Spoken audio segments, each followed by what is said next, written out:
علی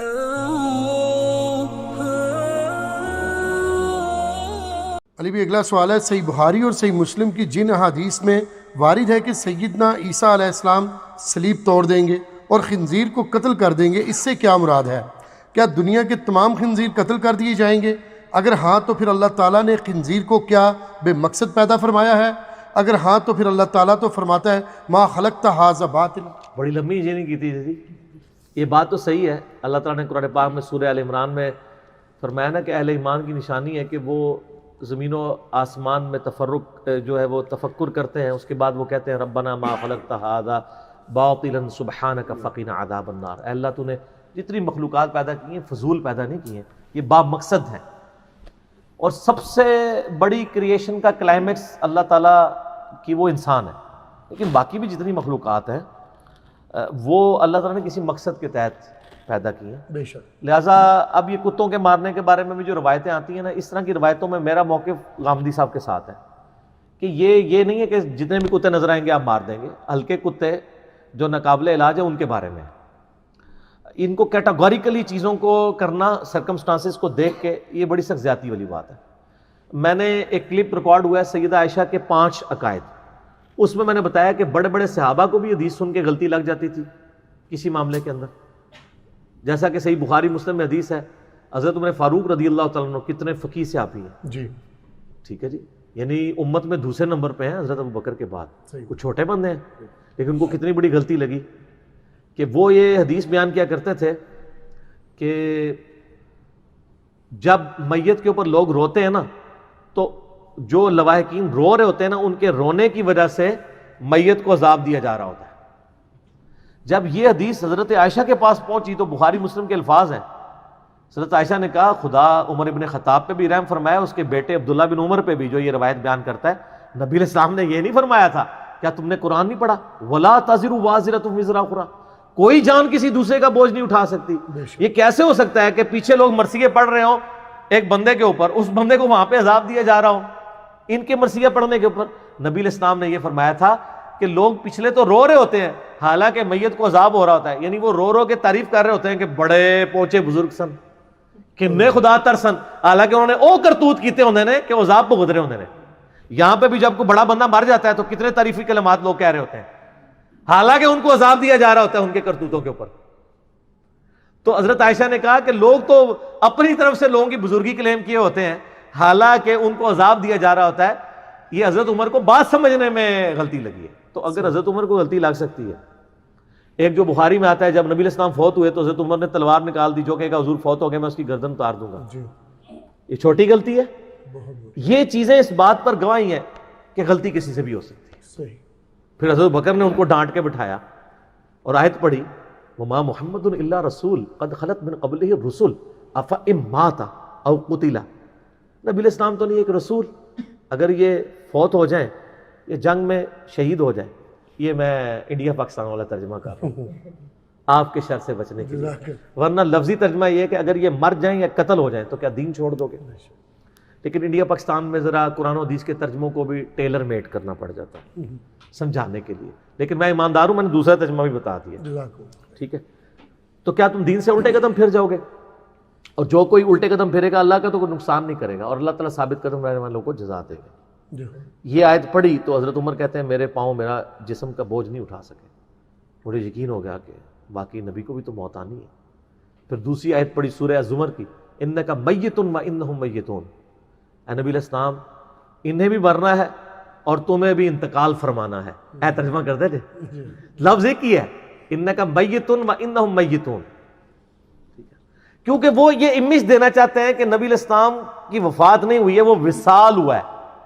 وہ کہتے ہیں انتقال، انتقال بھی بڑا خطرناک لفظ ہے۔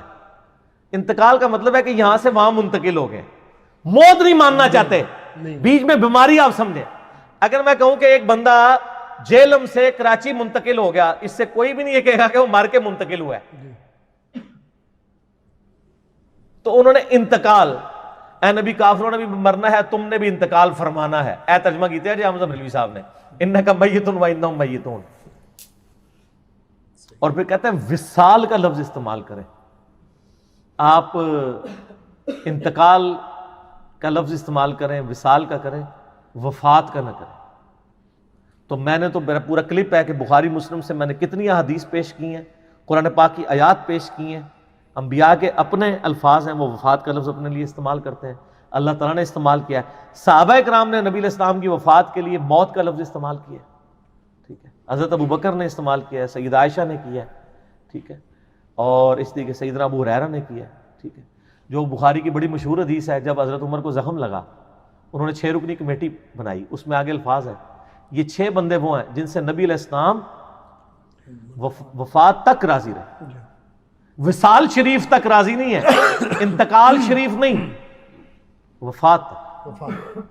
لیکن آپ ان کا کیا علاج کر سکتے. باقی اب اس سوال کی طرف واپس آئیں کہ خنزیر کو قتل کر دیں گے, اس سے مراد کیا ہے. یہ نہیں کہ دنیا کے خنزیر ختم کر دیں گے, ورنہ قرآن پاک میں یہ آیت لکھی ہوتی کہ جتنے خنزیر ہیں مسلمان ان کو قتل کریں اور شہادت کے رتبے تک پہنچ جائیں اگر کوئی سینگ مار دے آپ کو. یہ بڑا خطرناک جانور ہوتا ہے, آپ پتہ ہے خنزیر یہ اگر ٹکر مار دے بندے کی ڈیتھ ہو سکتی ہے, بہت طاقتور جانور ہے. تو یہ اومنی ورس ہے نا ڈاکٹر صاحب, خنزیر جو اومنی ورس ہے نا, گوشت خور بھی ہے اور سبزی خور بھی. تو اس لیے قرآن پاک میں کلیئر کیا گیا کہ یہ وہ سبزی خور ہے جو حرام بھی ہے. تو یہ خنزیر کو قتل کر دیں گے اس لیے کہ آج بھی آپ کو اگر ٹیمپرڈ فارم میں بھی آپ تورات اور انجیل دیکھیں, اس میں لکھا ہے کہ پگ کا گوشت حرام ہے. لیکن پریکٹیکلی اس وقت پگ کا گوشت کرسچنز کھاتے ہیں. جس طرح یہاں پہ ہم نے مرغیوں کے فارم ہاؤسز بنائے ہوئے ہیں نا, انہوں نے وہاں پہ بکریوں کے بھی بنائے ہوئے ہیں اور پگز کے بھی, ان کا گوشت کھاتے ہیں وہ. اسی لیے آپ ان پہ پھر وہ اثرات بھی دیکھ رہے ہیں شہوت والے, اسی وجہ سے. اور رشیا میں جب حالات بگڑ گئے تھے, آپ کو پتہ ہے کمیونزم کے بعد, تو وہاں مسلمانوں کافر کا اتنا ہی فرق تھا کہ مسلمان بسم اللہ پڑھ کے خنزیر کھاتا تھا اور کافر بغیر بسم اللہ کے کھاتے دونوں خنزیر ہی تھے. اب دوبارہ یہ جب 7 8 10 11 ملک بنے ہیں آہستہ آہستہ, سعودی عرب نے خیر اس لحاظ سے میں ان کو کریڈٹ دوں گا, انہوں نے بڑی انویسٹمنٹ کی ہے, بڑی بڑی مسجدیں بنوائی ہیں.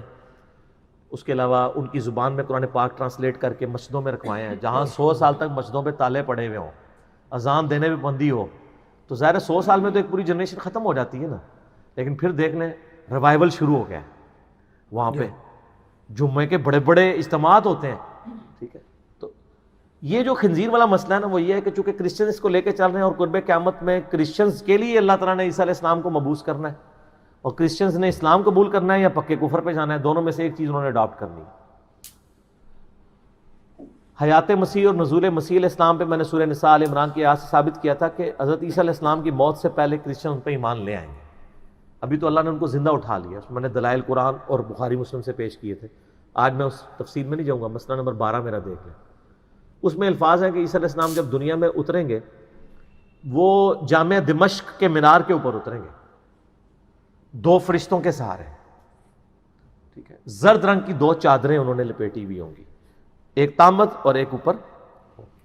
بال مینار سے جب نیچے اتریں گے نا تو اڑ کے نہیں اتریں گے, سیڑھی لگائی جائے گی ان کے لیے, ٹھیک ہے. یہ بزرگ ہی صرف اڑ سکتے ہیں, انبیاء تو نہیں اڑتے نا, آپ کو پتہ ہے. دنیا کو اللہ نے اسباب کے ساتھ جوڑا ہے نا. یہ اللہ تعالیٰ نے انسانوں کو بتایا کہ اوپر سے آسمانوں سے وہ نیچے آئے ہیں اڑ کے, لیکن جب اس مینار سے نیچے اتریں گے پھر سیڑھی لگائی جائے گی ان کے لیے, تاکہ آپ کو یقین آئے کہ کوئی بزرگ نہیں اڑ سکتا. یہ جعلی واقعات ہیں. تو وہ علامتی طور پہ پھر کرسچنز کو یہ یقین دلانے کے لیے کہ تمہارے عقیدے میرے بارے میں غلط ہیں, صلیب کو توڑیں گے. صلیب ختم, کروسیفکشن ختم. If there is no crucifixion no Christianity. Christianity سے مراد میں ٹیمپرڈ کرسچینٹی کی بات کر رہا ہوں. عیسائیت ہم بھی پریکٹیکلی حضرت عیسیٰ علیہ السلام کو اگر ماننے کا نام عیسائی ہونا ہے تو سارے مسلمان عیسائی ہیں. تو خنزیر کو وہ علامتی طور پر قتل کریں گے, یعنی اس کو قتل کر کے, یعنی اس کو ذبح نہیں کریں گے, یہ بتائیں گے کہ بھئی یہ کھانے کے لیے نہیں ہے. یہ ایک خنزیر کو قتل کر کے اناؤنسمنٹ کر دیں گے کہ اس کا گوشت حرام ہے پریکٹیکل. ورنہ اس میں الفاظ ہوتے ہیں کہ دنیا کے سارے خنزیر قتل کر دیں گے. یہ ایک علامتی طور پہ ہوگا. کچھ چیزیں علامتی طور پہ کی جاتی ہیں. اب ہمارا جو تحویل قبلہ یہ بھی علامتی ہے اگر آپ دیکھا جائے. قرآن پاک میں تقریباً 2 رکوع تحویل قبلہ کے حوالے سے آئے ہیں, اور اگر آپ وہ رکوع پڑھ کے دیکھیں تو ان میں اللہ تعالیٰ فرماتا ہے کہ مشرق اور مغرب کی طرف منہ کرنا کوئی نیکی نہیں ہے. تم جس طرح بھی رخ کرو اللہ ہی کا چہرہ پاؤ گے, ٹھیک ہے. کیونکہ وہ انہوں نے یہودیوں نے اس کو بڑی ایک گیم بنایا ہوا تھا کہ یہ پہلے ہمارے قبلے کی طرف منہ کرتے تھے. اللہ نے فرمایا یار, پھر اللہ تعالیٰ نے یہ بھی فرمایا کہ ہم نے قبلہ اس لیے چینج کیا تاکہ اہل کتاب کی وہ حجت نہ تم پہ رہے, کیونکہ اہل کتاب کو پتا تھا کہ ابراہیمی قبلہ خانہ کعبہ ہے. اب ایک ٹکٹ میں وہ دو مزے کر رہے تھے. اگر یہ قبلہ چینج نہ ہوتا تو وہ آپس میں چیما گوئیاں یہ کرتے تھے کہ دیکھو یہ کہتا ہے میں ابراہیمی ہوں, تو ابراہیم کا تو قبلہ خانہ کعبہ تھا, تو یہ بیت المقدس کی طرف منہ کر کے نماز کیوں پڑھتا ہے؟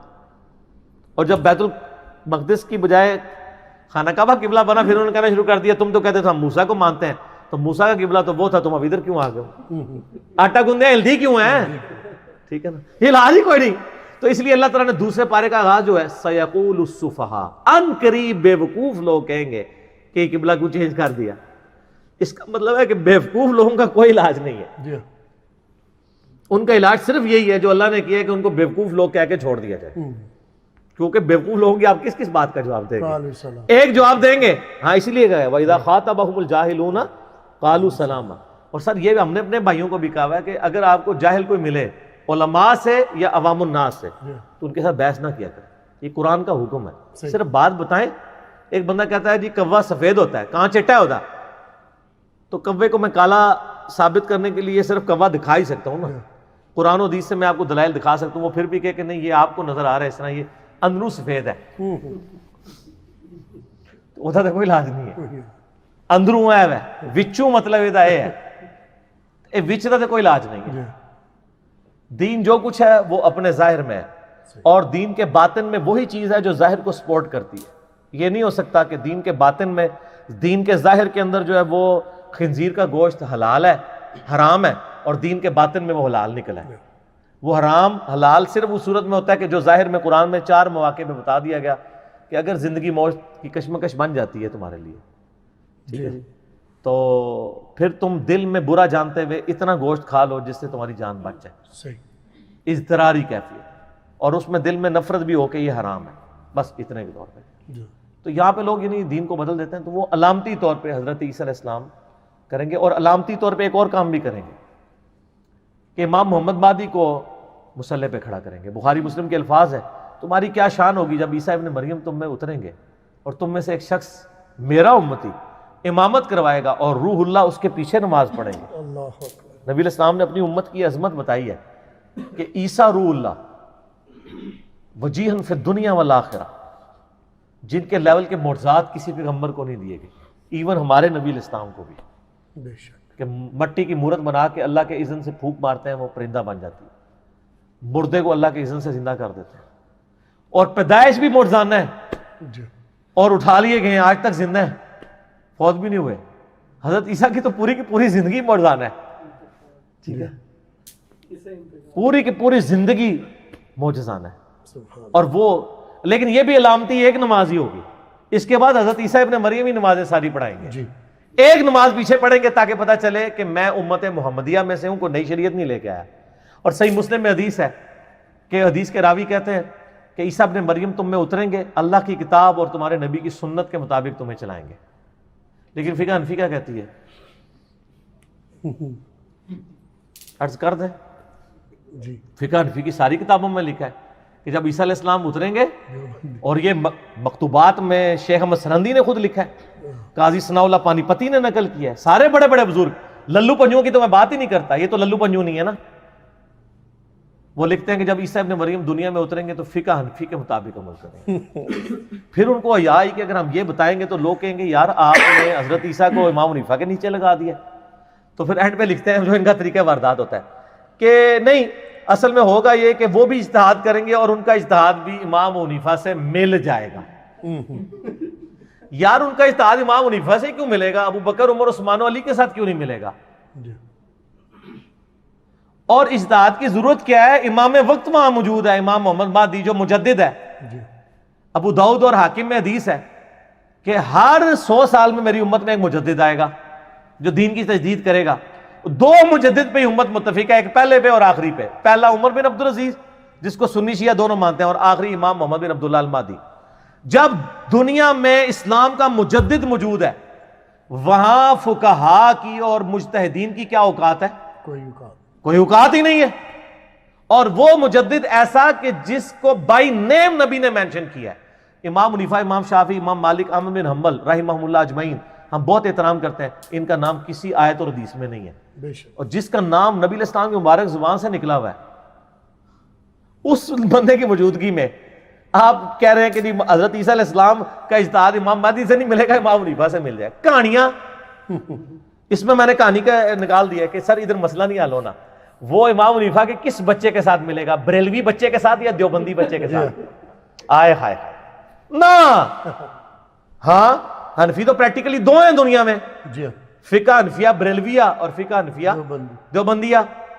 مزید بھی عرض کر دیتے ہیں، حسام الارمین میں احمد بریلوی صاحب نے لکھا ہے کہ دیوبند کے پورے علماء اور یہ جو ہے یہ سب کے سب گستاخ اور مرتد ہیں اور بالاجماع یہ اسلام سے خارج ہیں. تو حنفیہ بریلویہ کے نزدیک دیوبندی اسلام سے خارج، اور دیوبندیوں سے پوچھ لیں المحند المفند میں انہوں نے جواب میں لکھا کہ احمد بریلوی ان کی پوری جماعت ایک شیطانی لشکر ہے جو علماء دیوبند رضی اللہ عنہم پر حملہ آور ہوئی ہے. میں نہیں کہہ رہا، انہوں نے اپنے بابیاں نے خود رضی اللہ عنہم لکھا ہے 14 صدی دے، جیسا کہ شیاطین انبیاء پر حملہ آور ہوتے تھے، شیاطین کا بریلویوں کو اور انبیاء کے جانشین اپنے بابوں کو. تو سر جب یہ معاملہ ہے تو حضرت امام محمد مہدی کو فقہ حنفی میں بیچنے کا رسک لیا جا سکتا ہے؟ ورنہ دیوبند سے فتویٰ آئے گا یہ گستاخ یہ جو ہے مشرک ہے، اور منظر الاسلام بریلوی سے فتویٰ آئے گا گستاخ رسول ہے اگر وہ دیوبندی ہوئے. اس کا مطلب یہ ہے کہ امام محمد مہدی کو بھیجنے کا رسک اسی وقت لیا جا سکتا ہے جب دنیا سے یہ فرقے ختم ہو چکے ہوں اور ہر طرف سے جھوم جھوم کے آواز آ رہی ہو کہ نہ میں وہابی، نہ میں بابی، میں ہوں مسلم علمی کتابی. اور یہ حقیقت بات ہے. صحیح مسلم میں حدیث ہے، نبی علیہ السلام نے فرمایا کہ جب عیسیٰ علیہ السلام دنیا میں آئیں گے نا، یہودیوں کے خلاف تم قتال کرو گے نا، تو اگر کوئی یہودی کسی درخت یا پتھر کے پیچھے بھی چھپا ہوگا نا، ہائے ہائے ہائے ہائے ہائے، تو کیا آواز آئے گی پیچھے؟ درخت کے پیچھے سے آواز آئے گی کہ اے حنفیہ بریلویہ اہل سنت والجماعت، تو اس یہودی کو قتل کر دے. یہ آواز آئے گی؟ نہیں، اے مسلم. ایوہ المسلم، اے مسلم. ہو سکتا ہے تسی تو مڑ کے بھی نہ دیکھو کہ اے کوئی انجینئر صاحب ویڈیو تو نہیں پیچھے چل رہی. ظاہر ہے یہ تو چڑھتے ہیں مسلم نام سے. مجھے بتائیں کہ آپ کسی کٹر قسم کے بریلوی دیوبندی کو اس ماحول میں اے مسلم کہہ کے پکاریں، نہیں دیکھیں، وہ تو مانے گے ہی نہیں. آپ چیک کر لیں، آپ کسی بریلویوں کی مسجد میں جا کے یہ کہیں کہ میں مسلم ہوں، تو وہ آپ کو پہلے کہے گا میں کافر ہوں، تو انہوں کہیں گے چیک کریو ذرا. اور اگر آپ بریلویوں کی مسجد میں جا کے کہیں میں دیوبندی ہوں، وہ کہیں گے ہاں ہمارا آپ سے اختلاف ہے لیکن دیوبندی بھی ایک فرقہ ہے، وہ مسجد دیوبندیوں کی آپ ادھر جا سکتے ہیں، ادھر کیا لینے ہیں، مہربانی کر کے رخصت کر دے گا، لیکن مسلم کو نہیں رخصت کرے گا. وہ کہے گا میں کافر ہوں. اور پھر ویسے پوچھے کہتے ہیں نہیں ہم بھی مسلمان ہی ہیں. سر مسلمان کہنے سے تو نہیں ہوتا نا، آپ کہلوائیں بھی نا، جس طرح اپنے بابوں کا نام لیتے ہیں ذوق و شوق کے ساتھ، اس طرح مسلم بھی کہیں وہ سماکم المسلمین. اس کے تو آپ اتنا مذاق اڑاتے ہیں، اتنا مذاق اڑاتے ہیں مسلم لفظ کا. یہ کیا جی مسلم ہوا؟ اچھا دیوبندی ہو گیا تو کوئی نہیں ہے، بریلوی ہو گیا تو کوئی نہیں، مسلم ہو گیا تو کیوں؟ تو وہ انشاءاللہ امام محمد مہدی کو بھیجنے کا رسک اسی وقت لیا جا سکتا ہے کہ جب امت میں ایکسیپٹنس ان کی موجود ہو، ادروائز فرقے آن نہیں کریں گے. کلیئر کٹ میں آپ کو. اسی لیے 500 امام مہدی ابھی تک شہید ہو چکے ہیں اس امت میں. شہید کہہ لیں یا مر چکے ہیں، کیونکہ ظاہر ہے وہ یہودیوں نے تو نہیں دعویٰ کیا تھا، مسلمانوں میں سے کسی نے امام مہدی ہونے کا دعویٰ کیا نا. تو امام مہدی ہونے کا وہ دعویٰ کر دے تو اس کو ہم کافر تو نہیں کہیں گے، زیادہ بدعتی گمراہ ہی کہیں گے نا. کوئی نبی ہونے کا دعویٰ تو نہیں اس نے کیا. 500 سے زیادہ امام مہدی قتل ہو چکے ہیں، وہ اسی لیے قتل ہوئے ہیں نا. تو وہ جو امام مہدی آنا ہے اس کے ساتھ اللہ کی پروٹیکشن ہونی ہے. وہ مسئلہ نمبر 127B ہے، 127B، امام محمد مہدی پر سنی اور شیعہ کا اجماع. 1.5 گھنٹے کا میرا لیکچر ہے، جسے شوق ہو تو وہ دیکھ لیں. میرے حال کافی ہو گئی ہے.